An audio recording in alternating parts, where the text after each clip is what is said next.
Now, it is now 5 years since the so-called February 17 revolution began in Libya, leading to the downfall of longtime leader Muammar Gaddafi.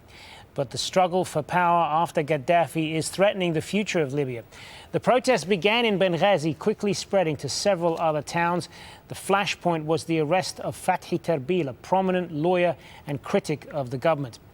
In August, the capital, Tripoli, fell to the opposition. Gaddafi was ousted and fled to his hometown of Sirte, but he was seized and killed there by opposition fighters, ending the civil war. But the fragile coalition holding on to power began to disintegrate within 2 years. In February 2014, General Khalifa Haftar, a friend turned foe of Gaddafi, demanded the coalition be dissolved. He launched attacks on conservative groups, sparking another civil war. But now a unity government may be close to being formed. Hashem Ahelbarra looks at the difficulties it faces. Libya's leaders are under mounting pressure to end the infighting and form a unified government that many hope will end the political divide. Libya has two governments, one in the west and the other in the east. The Tripoli-based General National Congress controls western Libya, an influence that stretches from Misrata, Tripoli and all the way west to Zaltan, while their rivals, the United Nations-backed government in Tobruk, control most of the east, an area that stretches from the coastal town of Bardia to Ras Lanuf. It also controls huge areas in Benghazi, Libya's second largest city.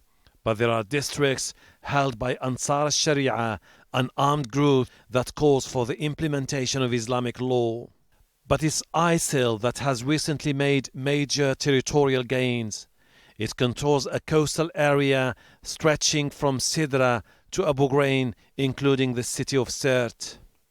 The international community is looking into ways to stem the rise of ISIL, including the use of military force.